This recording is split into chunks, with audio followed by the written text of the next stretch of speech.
یہ مارا ماری کر رہے کتنے ڈاکٹروں کے پاس جا کر کے خود کا اور اپنی بیوی کا علاج کرواتے کہ کسی طریقے سے مجھے ایک اولاد مل جائے بس۔ اب سوچ سکتے ہیں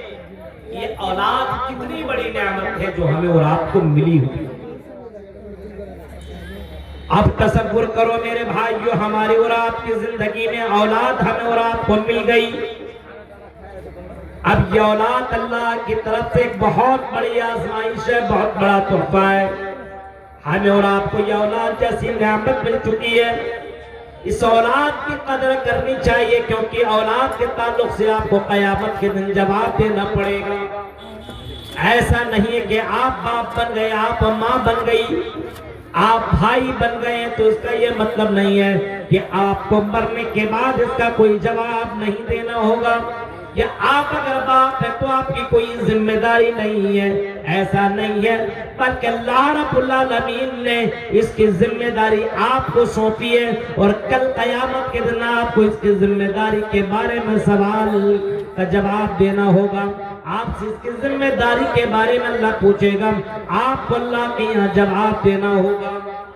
انما اموالکم اولادکم فتنہ، فرمایا کہ اولاد اور مال یہ بہت ہی بڑا فتنہ ہے، دنیا کی بہت بڑی آزمائش ہے۔ اولاد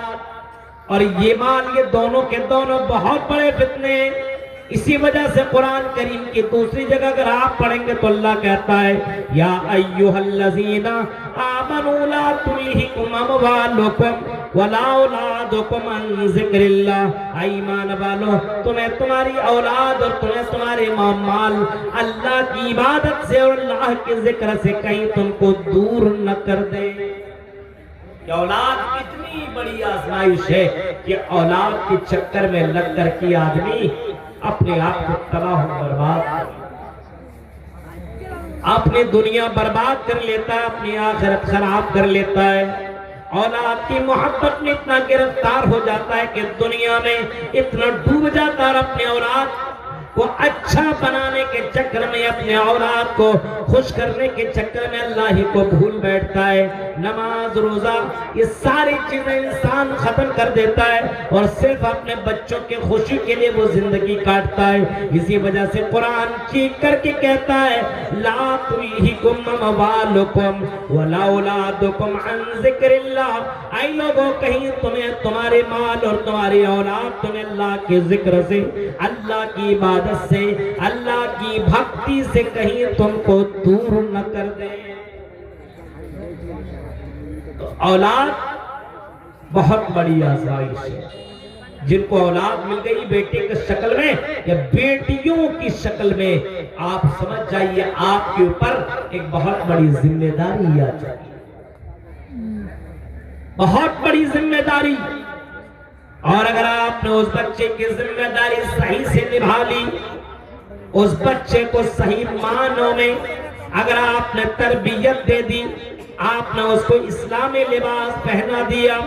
آپ نے اس کو جناب محمد رسول اللہ صلی اللہ علیہ وسلم کی زندگی آپ نے بتا دی، اور نبی اکرم صلی اللہ علیہ وسلم کے طریقے پہ اس کو جینے کے لیے آپ نے آمادہ کر لیا، اور آپ نے اس کو توحید کے اوپر آپ نے زندہ رکھ لیا، آپ نے توحید کا درس اس کو آپ نے دے دیا، تو میرے بھائیوں آپ سمجھ جائیے کہ آپ کامیاب ہو چکے ہیں۔ آپ غور کریں، بڑے بڑے انبیاء گزرے، بڑے بڑے نبی گزرے، بڑے بڑے رشی منی دنیا میں گزرے، تمام نبیوں کی خواہش تھے کہ مجھے اولاد ملے، لیکن اولاد ملنے کے بعد اولاد کے لیے دعا مانگا کرتے تھے اللہ رب ہب لی من الصالحین، اے اللہ مجھے نیک اولاد دینا، فرما بردار اولاد عطا کرنا،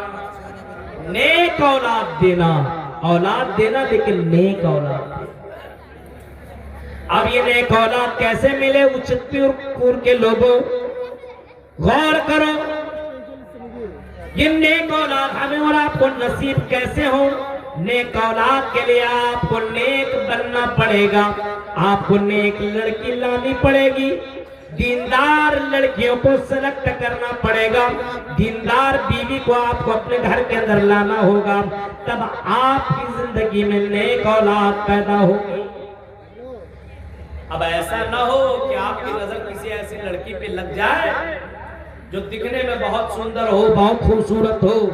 اور آج کی دنیا میں تو چمک دمک میں تو آدمی فدا ہے اور گرفتار ہے، جو دکھتا ہے وہی بکتا ہے۔ آج کے دور میں سوشل میڈیا پہ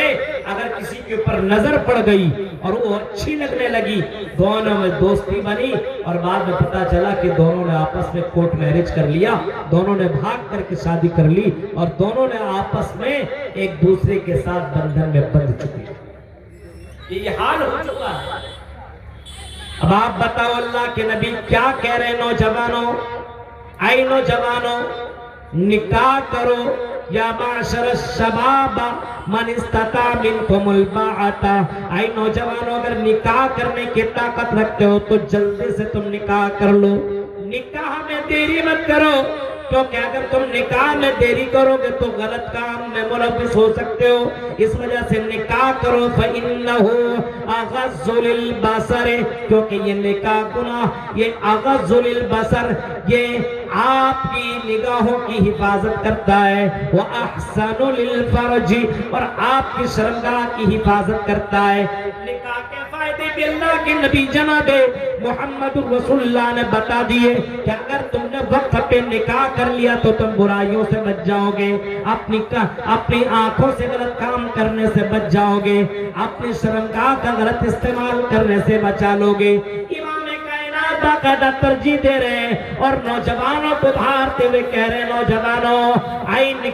اے نوجوانوں، یا معاشر الشباب من استطاع منکم الباءۃ، اے نوجوانوں اگر نکاح کرنے کی طاقت ہو تو نکاح کر لو۔ یہاں وہ معاملہ ہے کہ بہت سے لوگوں کو دیکھیے حالات کتنے برے ہیں کہ کسی کے جگہ میں گیا، لڑکوں کی نظر کسی پہ پڑی یا لڑکی کی نظر کسی پہ، تو دونوں میں آپس میں معاملہ بنا نکاح کر دیا۔ ابھی نہ اس کے پاس اس چیز کی طاقت ہے، نہ کھلانے نہ پلانے کی، اب نکاح ہو گیا۔ بچہ لڑکا اس بات کے اوپر آمادہ ہو، طاقت رکھتا ہو اس بیوی کا حق ادا کرنے کا، کھلانے پلانے کا، تب وہ نکاح کرے، ورنہ اگر وہ کھلانے پلانے کا طاقت نہیں رکھتا ہے، اس بیوی کا حق ادا کرنے کا طاقت نہیں رکھتا، اسلام نے اس کا بھی باقاعدہ اسلام نے اس کا بھی باقاعدہ حل نکالا اور فرمایا۔ اللہ کے نبی کہتے ہیں اگر تم نکاح نہیں کر سکتے ہو تو فَإِنَّهُ، تو پھر اللہ کے نبی فرماتے کہ روزہ رکھ لیا کرو، کیونکہ یہ روزہ اس کے لیے ڈھال بن جائے گا، یہ روزہ اس کی شہوت کو توڑ دے گا، یہ روزہ اس کو گناہوں سے بچائے گا، اس وجہ سے وہ مہینے میں روزہ رکھ لیا کرے۔ اب اللہ کے نبی نکاح کے اوپر بول رہے ہیں نکاح کر لو، اور کہیں دوسری جگہ آپ نے فرمایا اگر نکاح کرنا ہو تو تنکح المرأۃ لأربع، نکاح اللہ کے نبی کے دور میں بھی 4 چیزوں کو لوگ دیکھ کر کے نکاح کیا کرتے تھے۔ لمالہا، مالداری دیکھ کر کے، آج اپنے یہاں بھی مالدار دیکھ کر کے، مالداری دیکھ کر کے لوگ نکاح کرتے ہیں۔ لڑکا بھی مالدار لڑکیوں کو زیادہ تر کوشش کرتا ہے کہ سسرال والے زیادہ مالدار ہو، لڑکی کی نظروں میں بھی ذہن میں بھی یہی آتا ہے کہ لڑکا مالدار ہو، یہ دیکھا جاتا ہے۔ آج بھی مالہا ولی جمالہا، خوبصورتی، سندر،